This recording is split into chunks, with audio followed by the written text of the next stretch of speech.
got so motherfucking design on right now. Assalamualaikum warahmatullahi wabarakatuh. Perkenalkan, nama saya Muhammad Agung Lutfi dengan NIM akhir 002. Perkenalkan, nama saya Gagal Alfani Wahid dengan NIM akhir 011. Perkenalkan, nama saya Ferdiansyah Payati Salasa dengan NIM akhir 041. Perkenalkan, nama saya Muhammad Anfi Putra Ardianto dengan NIM akhir 046.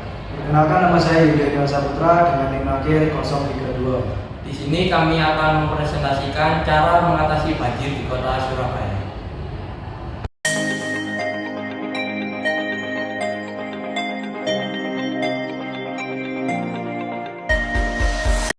Untuk identifikasi masalahnya, Surabaya merupakan salah satu kota besar di Indonesia.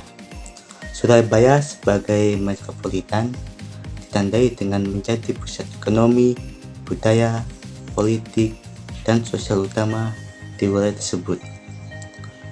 Surabaya juga mengalami pertumbuhan dan pembangunan di bidang ekonomi, infrastruktur, dan populasi yang sangat besar. Lepas informasi sebelumnya, tidak menutup kemungkinan bahwa kota Surabaya mempunyai banyak permasalahan, baik dari segi lingkungan, ekonomi, budaya, politik, sosial, dan lain sebagainya. Salah satu contohnya ialah permasalahan banjir di kota Surabaya. Nah, kali ini kita akan fokus pada kondisi lingkungan di kota Surabaya yang padat akan aktivitas warga dan polusi pencemaran yang tinggi.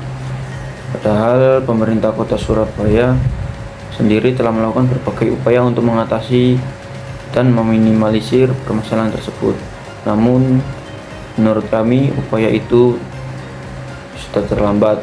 Upaya yang telah dilakukan pemerintah dalam mengatasi permasalahan banjir di kota Surabaya belum berhasil.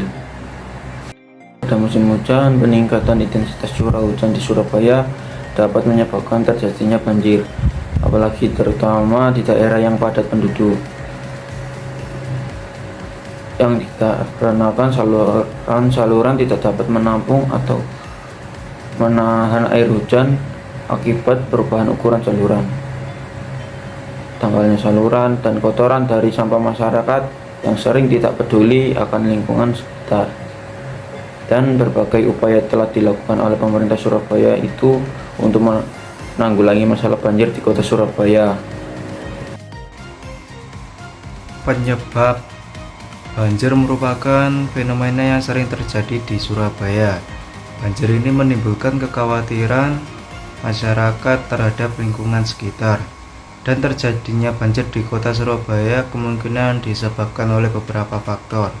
Penyebab paling umum adalah 1. Curah hujan yang tinggi. Yang dimaksud adalah hujan yang sangat lebat dapat mengakibatkan banjir di beberapa titik di Surabaya. Yang kedua, sampah.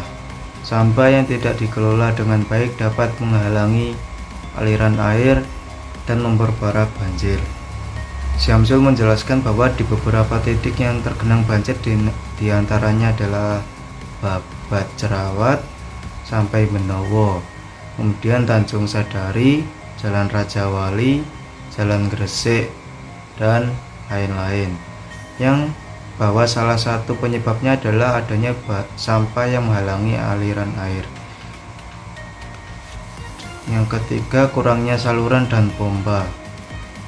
Surabaya sebagai kota dataran rendah tidak dapat membuang air mengikuti aliran sungai, sehingga perlu adanya saluran dan pompa yang memadai untuk mengatasi banjir.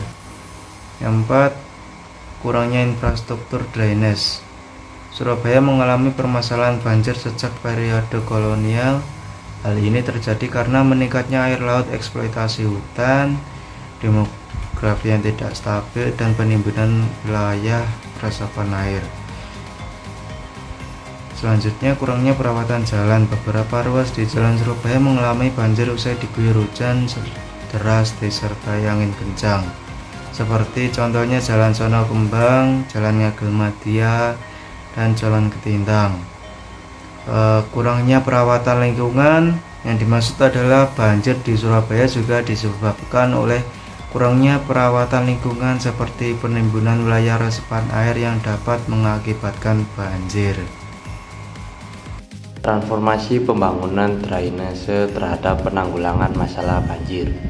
Salah satu perbedaan mendasar dalam kebijakan pemerintahan mengenai masalah banjir Surabaya adalah belum dialokasikannya pembangunan drainase provinsi untuk mengatasi masalah banjir Surabaya.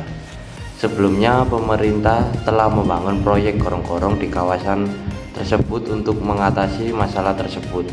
Namun, hal ini tidak menjamin permasalahan banjir di kawasan tersebut akan teratasi.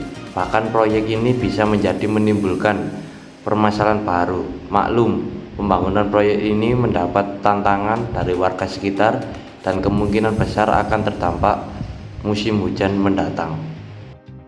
Mengingat kompleksitas penyebab banjir, mengatasi banjir jelas tidak mungkin dilakukan hanya dengan tindakan individual. Hal ini dapat dipahami melalui alur berpikir dan logika. Ketika sistem drainase kota berantakan, saluran air yang bersih dan berukuran tepat sekalipun tidak menjamin kelancaran aliran air limbah. Oleh karena itu, pemerintah perlu memunculkan ide dan terobosan mengatasi permasalahan yang muncul. Untuk meminimalisir, salah satu ide baru atau inovasi yang sedang diterapkan pemerintah adalah konsep tata kota, kota Spong. Strategi dan teknologi untuk meningkatkan kapasitas kota dalam menyerap air hujan sehingga mengurangi risiko banjir dan meningkatkan pengelolaan air secara keseluruhan. Oke, selanjutnya adalah alternatif pada penyelesaian penanggulangan masalah banjir pada Surabaya ini. Terdapat beberapa alternatif umum yang biasa dapat dipertimbangkan. Salah satunya ialah pada penghijauan dan penanaman pohon, yang di situ tanaman dapat menyerap air, mengurangi aliran permukaan, dan mengurangi risiko pada banjir tersebut. Terus selanjutnya itu ada penggunaan teknologi pada penyimpanan air.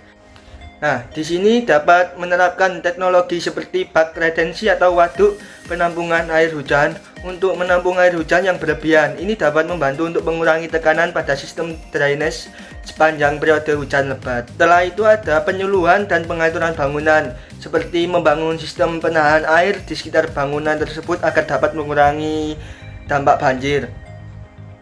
Dan yang tak kalah pentingnya adalah edukasi dan kesadaran masyarakat. Di sini mengedukasi masyarakat tentang pentingnya kesadaran akan lingkungan dan perilaku yang ramah lingkungan, seperti membuang sampah pada tempatnya, mengurangi plastik sekali pakai yang dapat menyumbat saluran air.